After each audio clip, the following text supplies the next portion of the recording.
ఆంధ్రప్రదేశ్ తెలంగాణ రాష్ట్రాల యొక్క సంయుక్త బాధ్యత నిర్వహిస్తున్న గవర్నర్ శ్రీ నరసింహన్ గారు, ఆంధ్రప్రదేశ్ ప్రజల యొక్క ప్రియతమ నాయకుడు, కార్యాధ్యక్షుడు, ముఖ్యమంత్రి శ్రీ నారా చంద్రబాబు నాయుడు గారు, అలాగే కేంద్ర మంత్రులు శ్రీ అశోక్ గజపతిరాజు గారు, శ్రీ వైఎస్ చౌదరి గారు, రాష్ట్ర శాసనసభాపతి డాక్టర్ కోడెల శివప్రసాద్ గారు, అలాగే శ్రీ రెడ్డి సుబ్రహ్మణ్యం గారు, రాష్ట్ర ప్రభుత్వ ప్రధాన కార్యదర్శి శ్రీ దినేష్ కుమార్ గారు, రాష్ట్ర ప్రభుత్వ ముఖ్య పోలీసు నిర్వహణాధికారి director general of police Sambasivarao గారు, ఈరోజు ఈ యొక్క వేదిక ముందునంటే రాష్ట్ర మంత్రివర్యులు, పార్లమెంటు సభ్యులు, శాసనసభ్యులు, శాసనమండలి సభ్యులు, అలాగే ఈ అమరావతి పవిత్ర నగరాన ఈరోజు ఈ యొక్క పౌర సన్మానాల్లో పాల్గొనే యొక్క ఆంధ్ర ప్రజానికానికంతా కూడా నేను శిరస్సు వంచి నమస్కరిస్తున్నాను, ధన్యవాదాలు తెలియజేస్తా ఉన్నాను.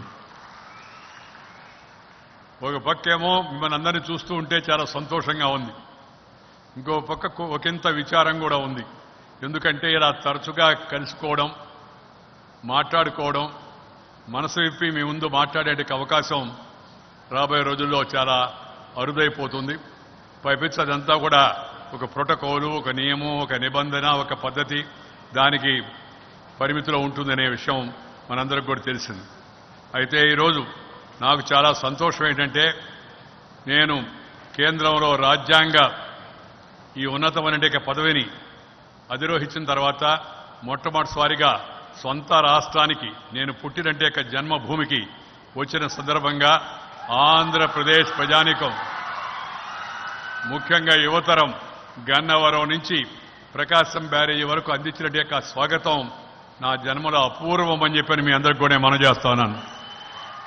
నేను పెద్ద పెద్ద ర్యాలీస్ చూశాను, మూమెంట్స్ చూశాను, పొలిటికల్ మూమెంట్స్ చేశాను, ఆర్గనైజ్ చేశాను.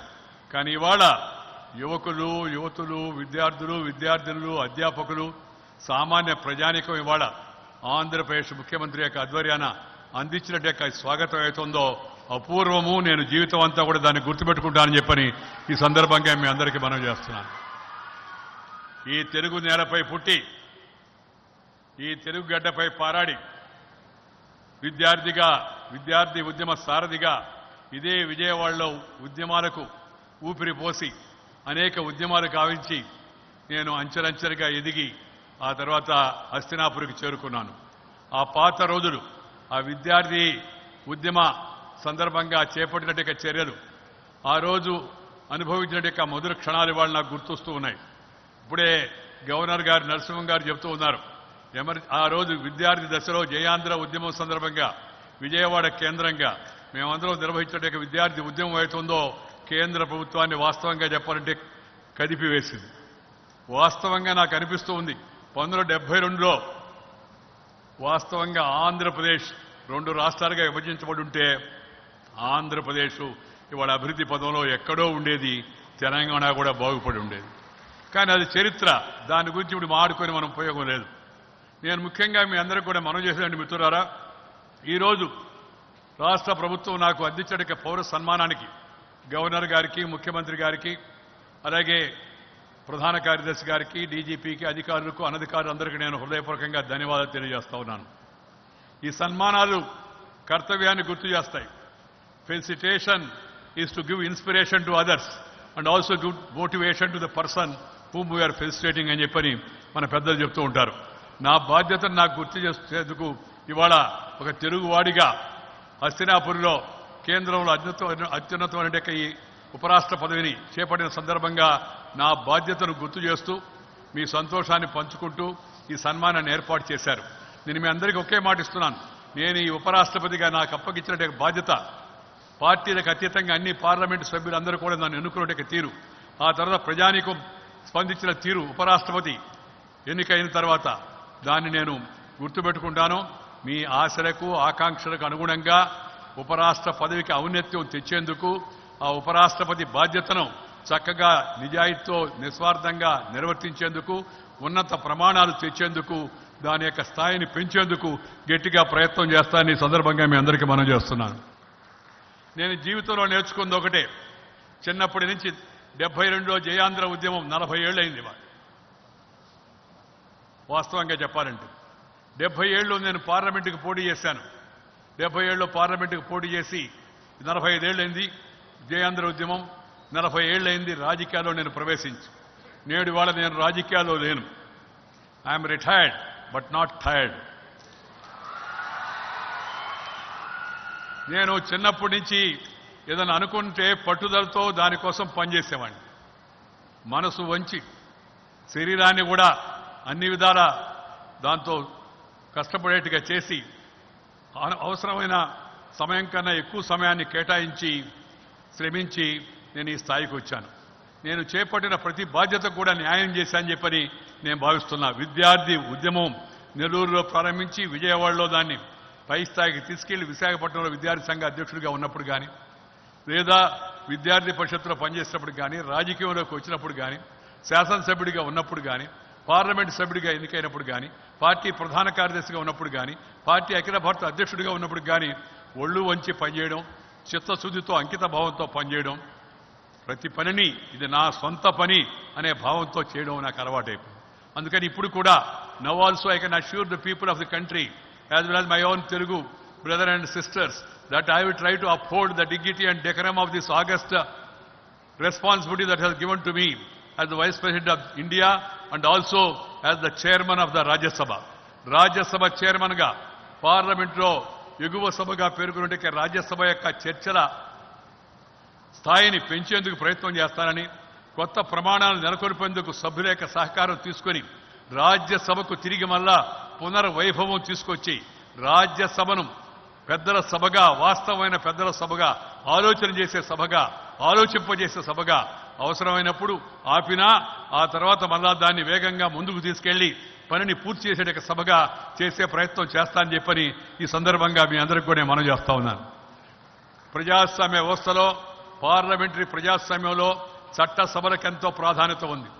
ఒక అసెంబ్లీ కావచ్చు, ఒక శాసన మండలి కావచ్చు, లేదా ఒక లోక్సభ కావచ్చు, లేదా ఒక రాజ్యసభ కావచ్చు, లేకపోతే ఒక పంచాయతీ కావచ్చు, ఒక మున్సిపాలిటీ కావచ్చు, ఎన్నికైన ప్రజాప్రతినిధుల యొక్క కర్తవ్యాన్ని రాజ్యాంగం స్పష్టంగా నిర్దేశించింది.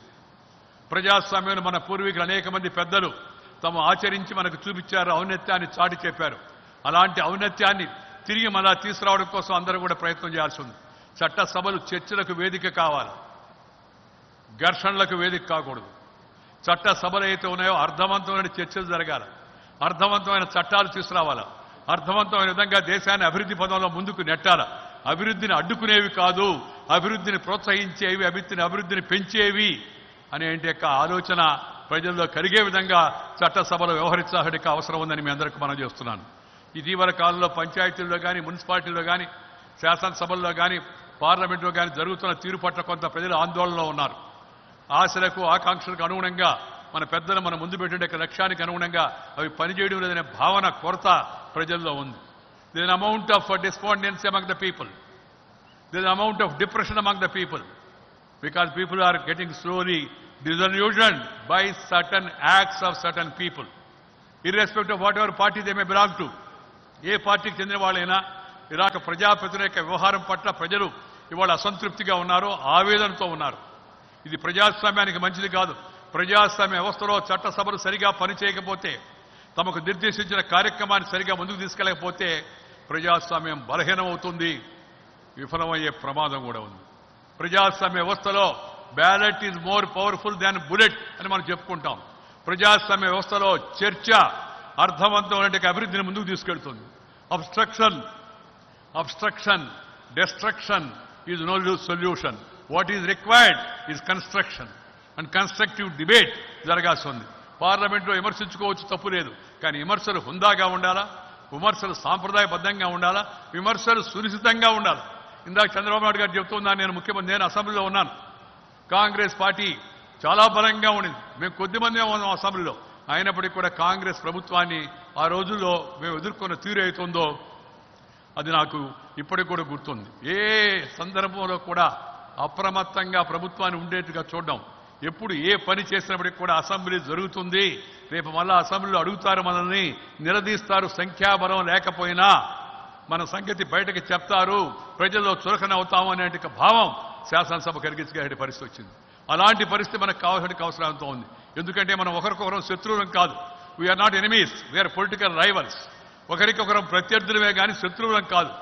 శత్రుభావన మంచిది కాదు. మన దేశాన్ని పరాయి వాళ్ళు పరిపాలిస్తే, మన దేశాన్ని దోచుకుంటే వాళ్ళని మనం పారద్రోని మహానుభావుల యొక్క నాయకత్వంలో గాంధీజీ, మరి సుభాష్ చంద్రబోస్, అలాగే పటేల్, జవహర్లాల్ నెహ్రూ లాంటి అనేక మంది మహనీయుల యొక్క త్యాగాల ఫలితంగా మన స్వతంత్రం వచ్చింది. మన రాజ్యాన్ని మనం ఏర్పాటు చేసుకున్నాం. అందుకని ఈ స్వరాజ్యాన్ని సురాజ్యంగా మార్చుకోవాలా? ఈ స్వరాజ్యం సురాజ్యంగా మారాలంటే అసెంబ్లీలు, పార్లమెంటు ఇవన్నీ కూడా పద్ధతిగా పనిచేయాలా, ఎక్కువ కాలం పనిచేయాలా, సార్థకంగా చర్చలు జరగాల. ఆ చర్చల ద్వారా మరింత మంచి వచ్చి ఆలోచనలను కలవేసుకొని మంచిని పెంచుకొని దాన్ని పంచుకొని మనందరం కూడా కలిసి ముందుకు వెళ్ళాలని చెప్పిన ఆలోచనతో మనం ఈ యొక్క సభలను, ఆ యొక్క స్థాయిని పెంచుకోవాల్సిన అవసరం ఎంతో ఉందని మీ అందరికీ మనవి చేస్తున్నాను. అలాగే ప్రభుత్వంలో ఉన్నవాళ్ళు కానీ ప్రతిపక్షాన్ని గౌరవించాలి, వాళ్ళకి సమయం ఇవ్వాలి. ఎందుకంటే ప్రభుత్వం చేతుల్లో అధికారం ఉంది, ప్రతిపక్షానికి కనీసం అవకాశం ఇవ్వాలి.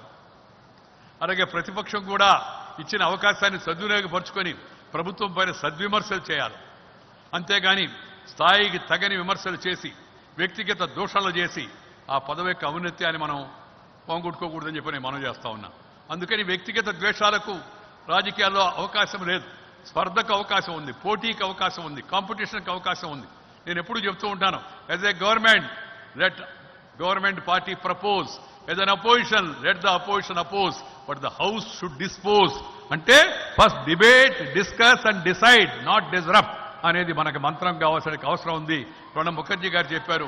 మన పార్లమెంటేరియన్స్ అనేక మంది మహనీయులు మనందరికీ, నాజ్పాయ్ గారు, వాజ్పేయి గారు, భూపేష్ గుప్తా గారు, ఇంద్రజిత్ గుప్తా గారు, అలాగే పిలు మోడీ గారు, ఎంఆర్ మసానీ గారు, ఆచార్య రంగా గారు, అనేక మంది మహనీయులు పార్లమెంట్ యొక్క ఔన్నత్యాన్ని పెంచారు. జ్యోతిర్మయ బసు గారు, అనేక మంది పార్టీలకు అతీతంగా పార్లమెంట్ యొక్క ఔన్నత్యాన్ని, ప్రకాష్ వీర్ శాస్త్రి గారు, మహావీర్ త్యాగి గారు, అలాగే మన ఆంధ్రప్రదేశ్లో కూడా స్వర్గీయ తెన్నేటి విశ్వనాథం గారు, గౌతు లచ్చన్న గారు, అలాగే పిల్లలమర్రి వెంకటేశ్వర గారు, వేములపల్లి శ్రీకృష్ణ గారు, అక్కడి నుంచి ఆఖరకు ఏ శ్రీరాములు, అన్నదాత మాధవరావు, జూపూడి అగ్నినారాయణ, ఇలాంటి మహనీయులందరూ కూడా శాసనసభ, శాసన మండలి యొక్క ఔన్నత్యాన్ని పెంచారు.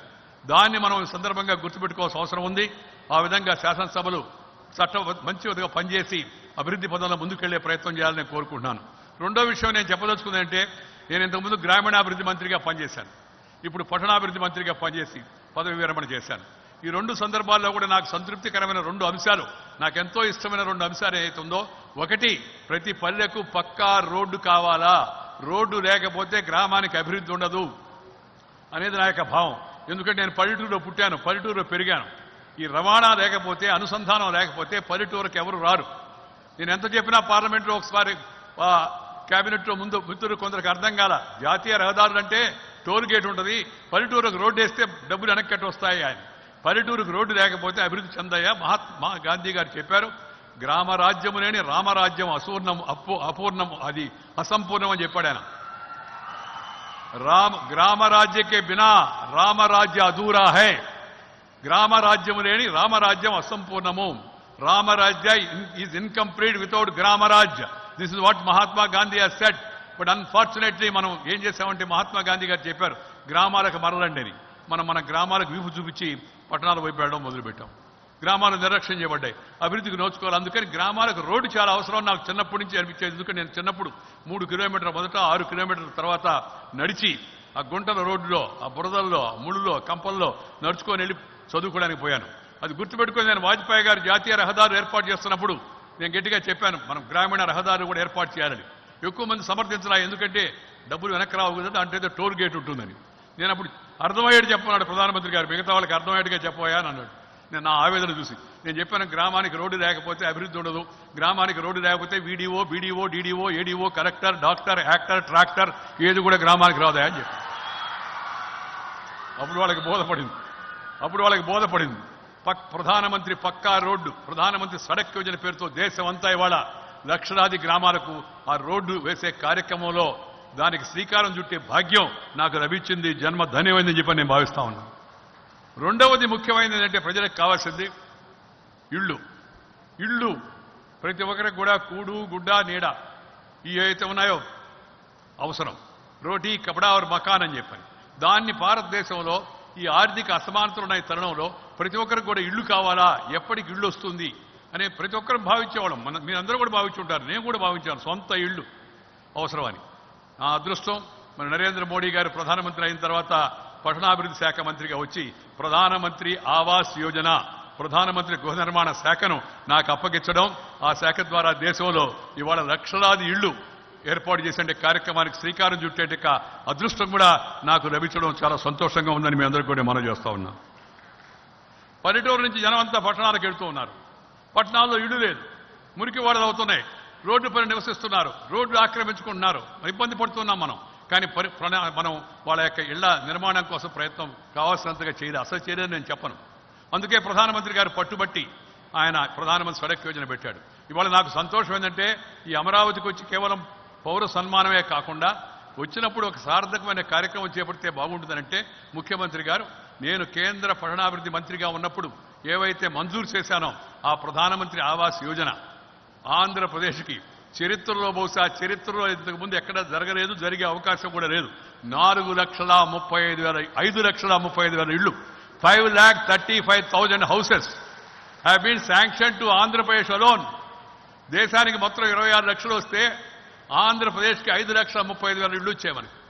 ఈ ఇళ్లు ఏవైతున్నాయో జనానికి ఒక నీడను ఇచ్చే మంచి కార్యక్రమం ఇవాళ నా చేత శంకుస్థాపన చేయించినందుకు నేను రాష్ట్ర ముఖ్యమంత్రి గారిని, అలాగే గృహ నిర్మాణ మంత్రి నారాయణ గారిని, ప్రభుత్వాన్ని అందరినీ కూడా నేను హృదయపూర్వకంగా అభినందిస్తున్నానని చెప్పిన సందర్భంగా మీ అందరికీ మనం చేస్తాను. మిత్రులారా, స్వతంత్రం వచ్చి 70 ఏళ్ళు అయింది. 71 స్వతంత్ర దినోత్సవాన్ని మనం జరుపుకుంటున్నాం. క్విట్ ఇండియా మూవ్మెంట్ కూడా మరి అందరూ కూడా తిరిగి మళ్ళా పునరాంకితం కావాల్సిన అవసరం ఉంది. ఎందుకు స్వతంత్రం కోసం మనం పోరాడాం, ఎందుకు ఇంగ్లీష్ వాళ్ళని పారదోరాం, స్వరాజ్యం వస్తే స్వరాజ్యం అవుతుంది అని.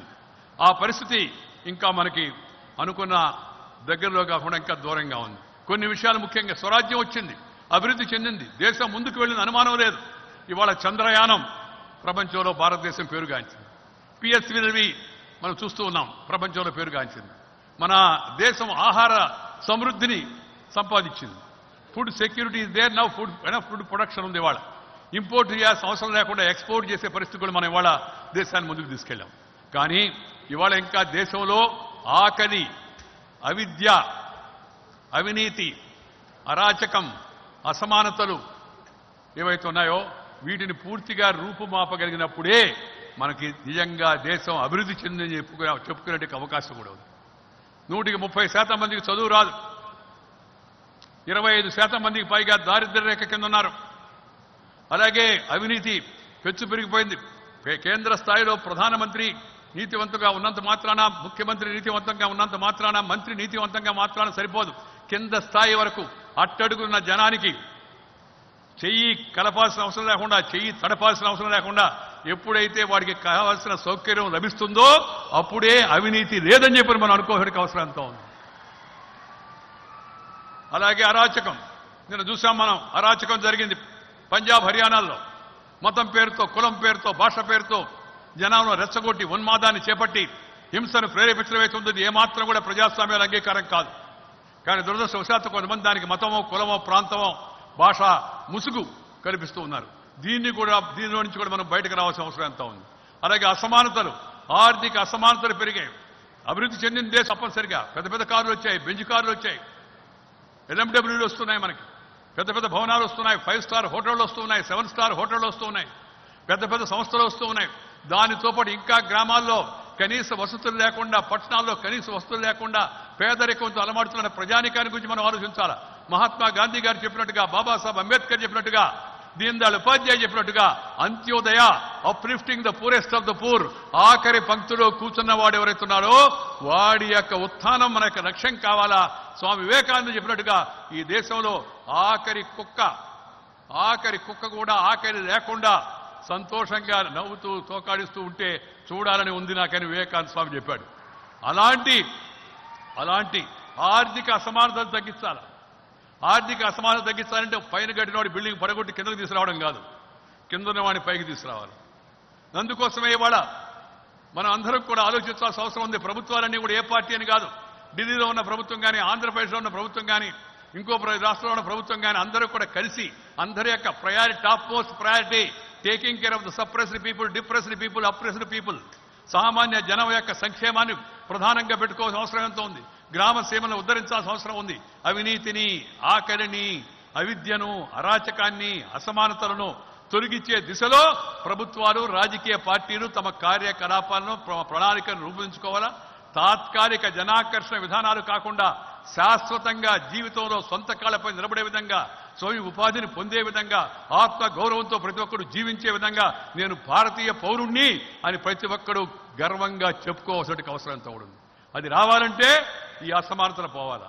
దాంతోపాటు సాంఘిక వివక్షత, స్వతంత్రం వచ్చి 70 ఏళ్ళు అయిన తర్వాత ఇంకా కూడా మందిరంలోకి ఫలానా కురవాళ్ళని రానిలేదు, లేకపోతే ఈయన ఎక్కువ ఆయన తక్కువ, ఇలాంటి తేడాలు, ఇలాంటి వార్తలు రావడం మన అందరికి కూడా చాలా సిగ్గుచేటు అనే విషయాన్ని మీ అందరికి కూడా మనం చేస్తాను.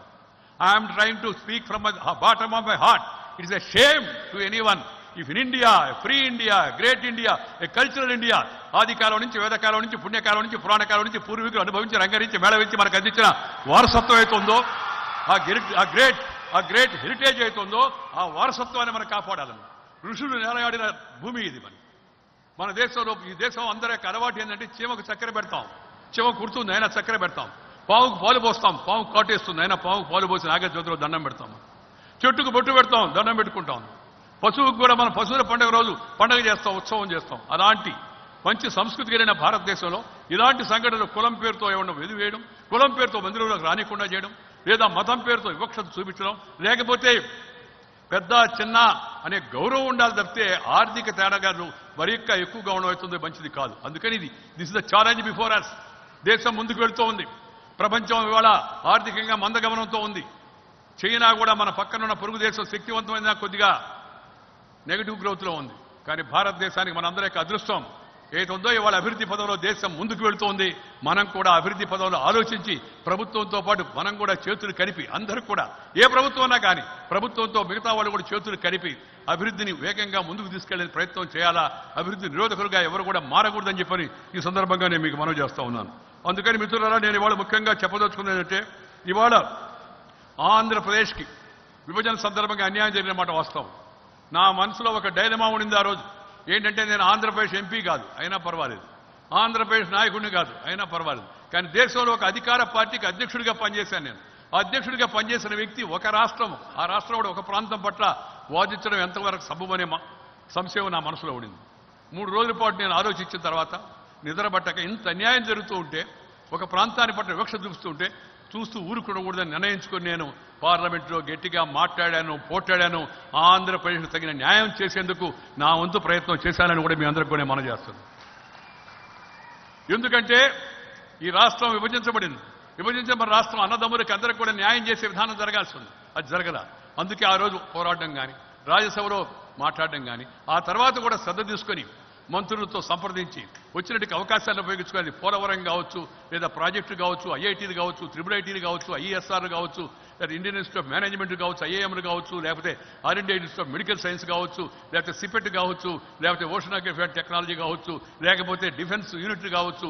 రాష్ట్రంలో నాకు తెలిసి నేను ఇవాళ అమరావతిలో ఉన్నాను కాబట్టి నేను భవిష్యత్తులో ఎక్కువగా మాట్లాడే అవకాశం కూడా లేదు కాబట్టి చెప్తూ ఉన్నాను. నాకు 40 సంవత్సరాల రాజకీయ చరిత్ర ఉంది. అన్ని స్థాయిల్లో చూశాను నేను. ఈ దేశంలో 623 జిల్లాలు పర్యటించాను నేను. 623 districts I have gone around the entire country. దేశంలో అనేక జిల్లాలు 5 సార్లు 10 సార్లు వెళ్ళాను.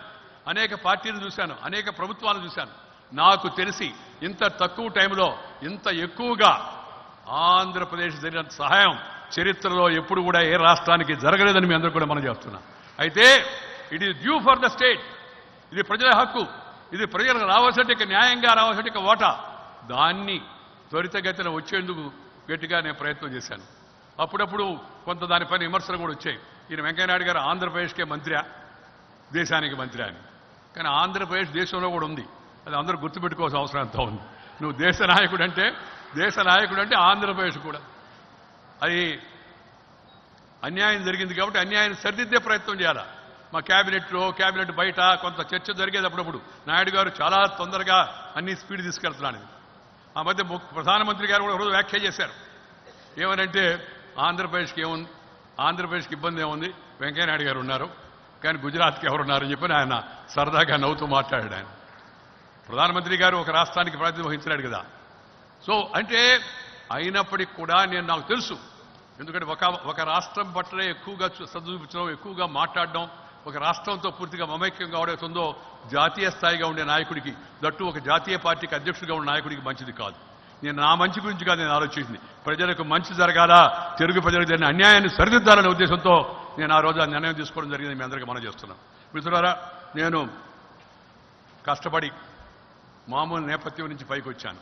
అందువల్ల కష్టం ఎలా ఉంటుంది, జనం యొక్క ఇబ్బందులు ఏంటి, వాళ్ళ కష్టాలు ఏంటి, వాళ్ళ నష్టాలు ఏంటి, వాళ్ళ బాధలు ఏంటి, అవన్నీ నాకు తెలుసు. అందుకని నాకు వచ్చిన ప్రతి బాధ్యత న్యాయం చేసే ప్రయత్నం చేశాను. అసెంబ్లీలో ఉన్నా, పార్లమెంట్లో ఉన్నా, చిత్తశుద్ధితో నా శక్తి వంచన లేకుండా కృషి చేసి మంచి పేరు తెచ్చుకునే ప్రయత్నం చేశాను. గుర్తింపు వచ్చిందని చెప్పి నేను అనుకుంటా ఉన్నాను. గ్రామీణాభివృద్ధి మంత్రిగా ఉన్నా, పట్టణాభివృద్ధి మంత్రిగా ఉన్నా, సమాచార శాఖ మంత్రిగా ఉన్నా, గృహ నిర్మాణ శాఖ మంత్రిగా ఉన్నా, పార్లమెంటరీ వ్యవహారాల మంత్రిగా ఉన్నా, ఇచ్చిన బాధ్యతను చక్కగా నిర్వర్తించానని చెప్పిన సంతృప్తి నాకుంది. మిగతా చరిత్ర నిర్ణయిస్తుంది అనుకోండి. నేను అనుకున్నవన్నీ వచ్చాయి, నేను అనుకోనివి కూడా వచ్చాయి. నేను ఈ స్థాయికి వస్తాను అనుకోవాలి.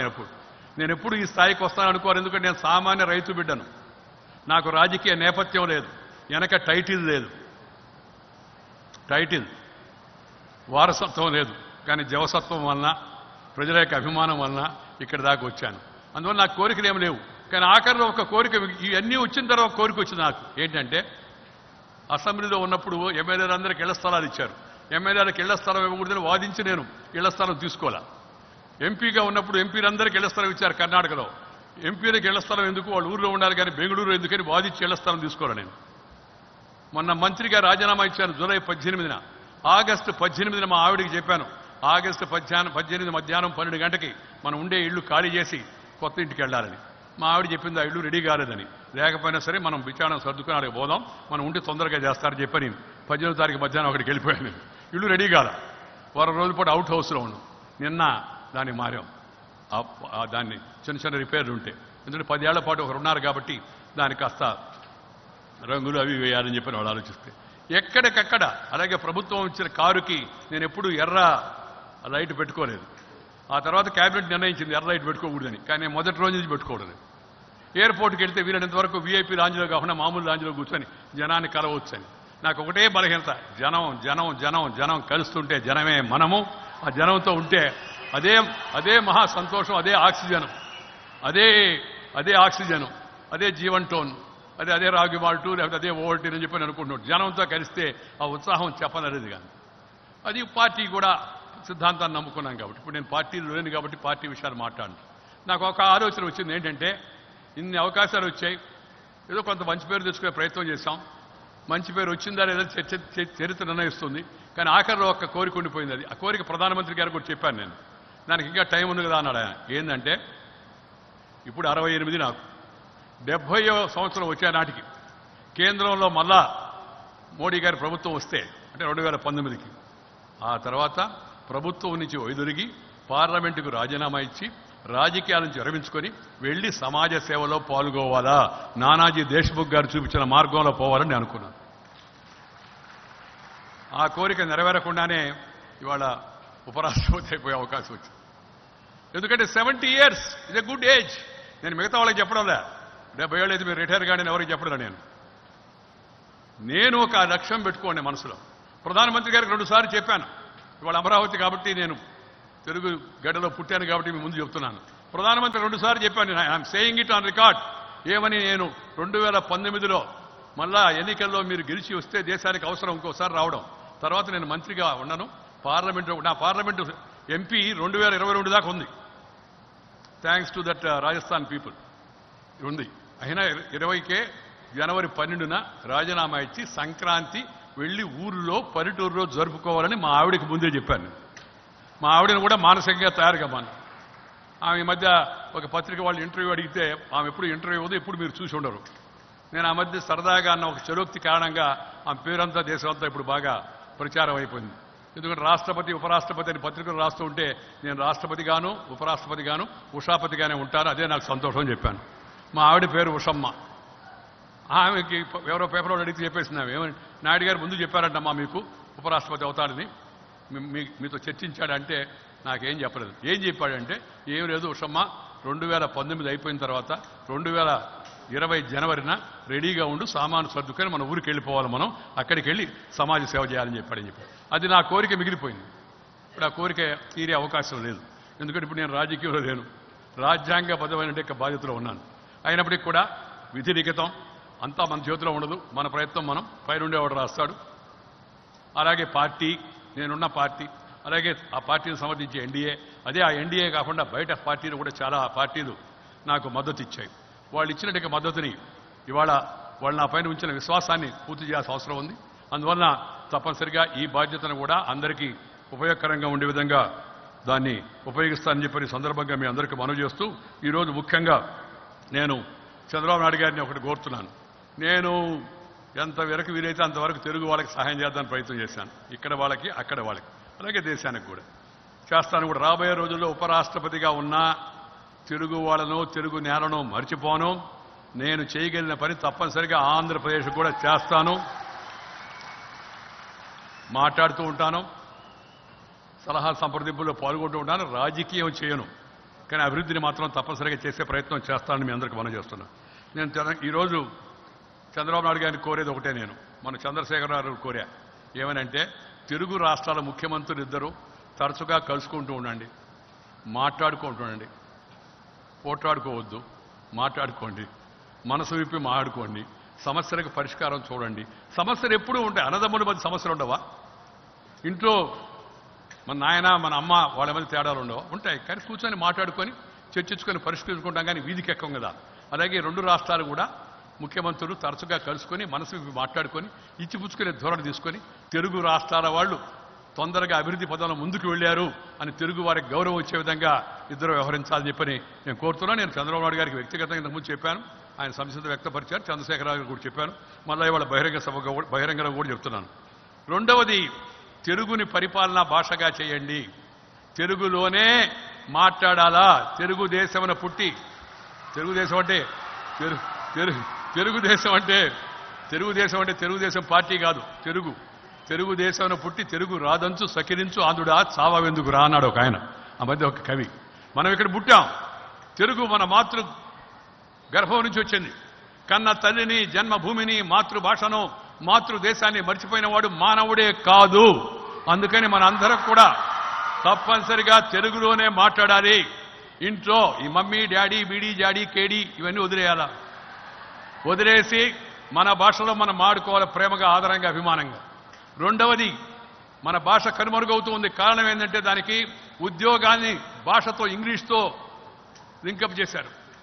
అలాగే పరిపాలన పూర్తిగా తెలుగులో జరగడంలా. అందుకని నేను ముఖ్యమంత్రిని కోరేది ఏంటంటే, నా మీద గౌరవం, తెలుగు ప్రజల మీద గౌరవంతో పరిపాలనా భాషగా తెలుగునే చేయండి, తెలుగులోనే ఉండాలి అనుకుంటే మాడగలరు అందరూ. ఇప్పుడు ఇందాక దినేష్ కుమార్ గారు ప్రభుత్వ ప్రధాన కార్యదర్శి తెలుగులో మాట్లాడలా, ఆయన తెలుగువాడు కాదే. నరసింహం గారు గవర్నర్ తెలుగులో మాట్లాడలా, నాకు గవర్నర్ ఉండాలా, తెలుగు నేర్చుకోవాలంటే ఎడగుతుంది, మాట్లాడారు కదా. అందుకని ప్రభుత్వంగానే నిబంధన పెడితే administrative language in Andhra Pradesh should be Telugu, Telugu, Telugu only. మిగతా భాషలకు నేను వ్యతిరేకిని కాదు. ఇంగ్లీష్ నేర్చుకోవాలా, హిందీ నేర్చుకోవాలి పిల్లలు. ఇంకా దాన్ని కూడా కొంతమంది రాజకీయం చేసే ప్రయత్నం చేస్తారు. ఎన్ని భాషలు నేర్చుకుంటే అంత మంచిగా నీకు ఆదరణ వస్తుంది. ఈ రాష్ట్రం బయట, ఆంధ్రప్రదేశ్ బయటకు వెళ్ళి నువ్వు రాణించాలంటే హిందీ వచ్చి ఉండాలా, దేశం బయట రాణించాలంటే ఇంగ్లీష్ వచ్చి ఉండాలా. దీన్ని మనందరం గుర్తుపెట్టుకోవాల్సి ఉంది. అందుకని ముందు అసలు భాష, అమ్మ భాషను మర్చిపోకూడదు. అమ్మ భాషను రక్షించుకోవాలంటే ఒకటి, మనందరం నాయకుల ముందు తెలుగులో మాడాలా. ఇవాళ అందరూ తెలుగులో మాడారు, చాలా సంతోషం. 2, ఇంట్లో తెలుగులో మాడాలా. 3, పరిపాలన భాషగా తెలుగును చేయాల్సిన అవసరం ఉంటుంది. తెలుగు సాంప్రదాయాలను, తెలుగు పద్ధతులను గౌరవించాలి. మన కట్టు, మన బొట్టు, మన మాట, మన ఆట, మన పాట, మన బాట, మన భాష, మన యాస, మన గోస, ఇదంతా కూడా తెలుగులో ఉండాలి. ఆ తెలుగుతనం అందుకే నన్ను అడిగారు, అమిత్ షా గారు ప్రమాణ స్వీకారం చేస్తుంటే కొత్త ఎంపీలు, ఇతర పార్టీల ఎంపీలు వచ్చి అడిగారు, నాయుడు గారు, సార్ ఉపరాష్ట్రపతి గారు, సో ఉపరాష్ట్రపతి అయిపోయారు, ప్రమాణ స్వీకారం చేస్తున్నారు, ఇక వాట్ అబౌట్ డ్రెస్ అన్నారు. డ్రెస్ చేంజ్ చేస్తారు కదా అని. డ్రెస్ చేంజ్ చేయను, అడ్రస్ మాత్రం చేంజ్ అయింది. No change of dress, only address will be change అని చెప్పాను. ఇందాక గవర్నర్, ముఖ్యమంత్రి కూడా చెప్పాను. ఐక్యరాజ్య సమితికి వెళ్ళినా ప్రపంచ బ్యాంక్కి వెళ్ళినా ఎక్కడికి వెళ్ళినా మన మన మన మన సాంప్రదాయం మన దుస్తుల్లో మనం వెళ్ళొచ్చు. మన దుస్తుల్ని మన సాంప్రదాయాన్ని మనం గౌరవించుకోవాల్సి ఉంది, గర్వించుకోవాల్సిన అవసరం ఉంది. చలిగా ఉంటే ఏం చేయాలంటే ఆ సందర్భంగా చలికి వేసుకునేది వేరు. రాత్రిపూట కప్పుకునే దుప్పటి పొగురుపూట కప్పుకుంటామా? కప్పుకోం కదా మామూలుగా, రాత్రి కప్పుకున్నాం కాబట్టి. అందుకని మన భాషను అందరూ గౌరవించాలా. ముఖ్యమంత్రి గారు తప్పనిసరిగా ఈ విషయంలో శ్రద్ధ తీసుకుంటారని చెప్పి నేను భావిస్తున్నా. అలాగే మూడవది మిత్రులారు, తెలుగు వాళ్ళందరికీ నేను చెప్పేది ఒకటే, విడిపోయింది రాష్ట్రం, అది సత్యం. దాని గురించి ఇప్పుడు చింతించి లాభం లే, ఇతరులు నిందించి కూడా లాభం లే. రాజకీయం నుంచి బయటకు రావాలా, రాష్ట్రాన్ని ముందుకు తీసుకెళ్లాలి. అపూర్వమైన భవిష్యత్తు ఉంది, మనకి అపూర్వమైన ప్రకృతి సంపద ఉంది. 1000 కిలోమీటర్ల సముద్ర తీరం ఉంది, 975 కిలోమీటర్ల జాతీయ రహదారులు ఉన్నాయి, సుమారు 1000 కిలోమీటర్లకు పైగా రైలు లైన్ ఉంది మనకంతా కూడా. అదేవిధంగా మనకి నదులున్నాయి. ఆ నదులు వాటిస్తున్నట్టు అయిపోతూ ఉంటే ఈ మధ్య చంద్రబాబు నాయుడు గారు గోదావరిని సముద్రంలోకి పోనీయకుండా కృష్ణానదికి మళ్లించాడు. కృష్ణా నీళ్లు మనం ఇప్పుడు అంతా కూడా మనం గోదావరి నీళ్లు చూసాం. ఈ నదులను అనుసంధానం చేసి ఆ నదులను మళ్లించుకోవాలి. అనుకుంటే చేయవచ్చు కదా. ఇందాక కృష్ణానదిలో చూస్తున్నాం మేము, నీళ్లు ఇంతకుముందు నీలి ఆకాశంలో ఉండే బ్లూగా, కానీ వాళ్ళ బ్లూగా లేవు, బ్రౌన్గా ఉన్నాయి. ఎందుకంటే అక్కడి నుంచి వచ్చే నీళ్ళు ఇవి. ఆ వర్షానికి పడిన నీళ్లు బాగా లిఫ్ట్ చేసి పోలవరం కెనాల్ ద్వారా ఇక్కడ తీసుకొచ్చారు. That is the way forward. ప్రకృతి నీ చేతిలో లేదు. ప్రకృతిని మనం పెంచాలంటే చెట్లు పెంచాలా, ప్రకృతితో మనం ఆడుకోకూడదు. అలాగే మన అలవాట్లు మార్చుకోవాలా. మన ఇల్లు కట్టుకునేటప్పుడు కూడా రెయిన్ వాటర్ హార్వెస్టింగ్ పెట్టుకోవాలా, ప్రతి నీటి బొట్టు నిలబెట్టుకోవాలా. అలాగే సివిక్ సెన్స్తో మనందరం కూడా వ్యవహరించాల్సిన అవసరం ఉంది. చెట్టు నరికేయకూడదు. ఒక చెట్టు పొరపాటున నరకాల్సి వస్తే తప్పనిసరిగా అది అడ్డంగా ఉందని దానికి 10 చెట్లు వేసేట పద్ధతి మనం ప్రవేశపెట్టుకోవాల్సి ఉంది. ఆ విధంగా చేసుకొని తర్వాత నీటి పెంచుకొని ఈ నీటిని, ఎందుకంటే water is more important. Without water there is no life. నీళ్లు లేకుండా జీవితం లేదు. అందుకని పురాతన ప్రాచీన సంస్కృతి చూస్తే ఎక్కడైతే నీళ్లు ప్రవహించాయో అక్కడ ముందు సంస్కృతి కూడా పోయింది, అభివృద్ధి కూడా ముందుకెళ్ళింది. అందుకని నీటిని సరిగా ఉపయోగించుకోవాలా. నీటి ప్రాజెక్టు విషయంలో కూడా శ్రద్ధ తీసుకోవాల్సిన అవసరం ఎంతో ఉంది, వివాదాల కన్నా కూడా. దాంతోపాటు మిత్రులారా, అపారమైన తెలివితేటలు ఉన్నాయి తెలుగు వాళ్ళకి. ప్రపంచంలో ఎక్కడికి వెళ్ళినా తెలుగు వెలుగు మనకు కనబడుతుంది. టాప్ పొజిషన్లో ప్రపంచం అంతా కూడా తెలుగు వాళ్ళు ఉన్నారు. మీరు హైదరాబాద్ అక్కడికి సిలికాన్ వ్యాలీ వెళ్ళండి, హైటెక్ చూడండి, ఐటీ ప్రకారం చూడండి. The way they are doing their duty and then adding beauty and becoming mighty, that is the greatness of the IT.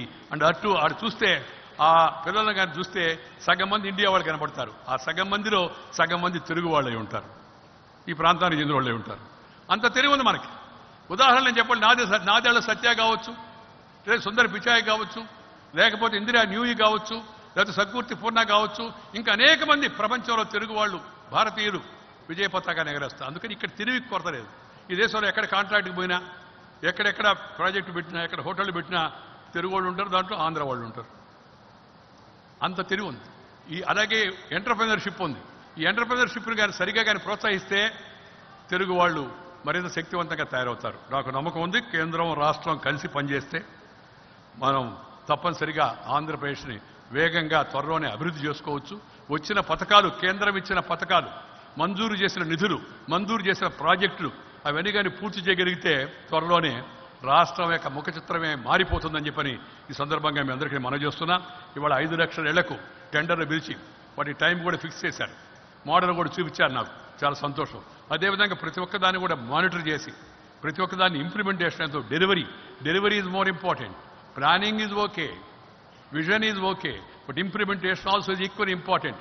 దేశం ఇవాళ మరి ప్రధాని నాయకత్వాన, రాష్ట్రాల ముఖ్యమంత్రి నాయకత్వాన టీమిండియాగా పనిచేసి అందరూ కూడా ప్రజల యొక్క ఆకాంక్షలను, ఆశలను నెరవేర్చే ప్రయత్నం చేయాలని, తద్వారా శక్తివంతమైన భారత్గా తయారు చేయడం కోసం శక్తివంతమైన ఆంధ్రప్రదేశ్ను తయారు చేసుకునేందుకు మీరందరూ కూడా మరి కృషి చేయాలని చెప్పని ఈ సందర్భంగా మీ అందరికీ కూడా మనవి చేస్తూ, నాకు ఈరోజు ఈ రాష్ట్ర రాజధాని అమరావతిలో ఈ అమరావతి నగరాన్ని నేను మొన్న స్మార్ట్ సిటీగా డిక్లేర్ చేశాను. మా ఆఫీసర్ అడిగారు, సార్ అమరావతి ఎక్కడ ఉందని. ఎక్కడుంది, అనుమానం ఉందా నీకన్నా? పేపర్ మీద కదా సార్ ఉందన్నారు. పేపర్ మీద ఉంటే కొత్తగా రాజధాని అనేది రాత్రి వస్తుందట. ప్లాన్ చూడండి, బాగుంది కదా ప్లాన్. ఆ ప్లాన్ ప్రకారం కట్టుకుంటారు. అందుకని స్టేట్ క్యాపిటల్గా అమరావతిని కూడా స్మార్ట్ సిటీలో చేయమని మన రాష్ట్రానికి 3 ఇచ్చి ఉన్నారు ఆంధ్రప్రదేశ్కి. కానీ 4వ దానిగా అమరావతిని కూడా చేర్చడం జరిగింది. ఎందుకంటే ఈ తెలుగు వాళ్ళకి ఏర్పడే ఆంధ్రప్రదేశ్ యొక్క రాజధాని అన్ని హంగులతో ఏర్పడాలని చెప్పిన ఉద్దేశంతో దీన్ని ఏర్పాటు చేసుకోవడం కూడా జరిగింది. అలాగే ఇందాక నేను చెప్పిన విద్యా సంస్థలు, వైద్య సంస్థలు, పరిశ్రమలు, రక్షణ పరిశ్రమలు అనేకం మనకు వచ్చాయి, వస్తాయి కూడా.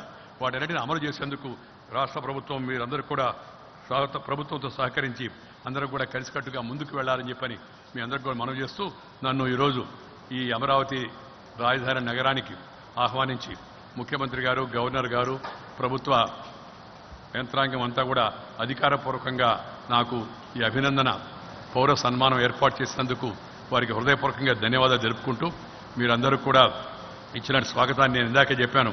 నాకు గన్నవరం విమానాశ్రయం నుంచి ప్రకాశం బ్యారేజ్ వరకు లభించినట్టు ఆదరణ, ప్రేమ అవన్నీ కూడా నేను జన్మలో మర్చిపోను అని చెప్పిన సందర్భంగా మీ అందరికీ మనవి చేస్తూ మీ దగ్గర సెలవు తీసుకుంటున్నాను. జై హింద్. హాయ్ ఫ్రెండ్స్, మా టుడే టుమారో యూట్యూబ్ ఛానల్ చూస్తున్నందుకు చాలా థ్యాంక్స్. మరిన్ని లేటెస్ట్ వీడియోస్ కోసం వెంటనే సబ్స్క్రైబ్ చేయండి. అలాగే ఈ బెల్ ని కూడా రింగ్ చేసేయండి.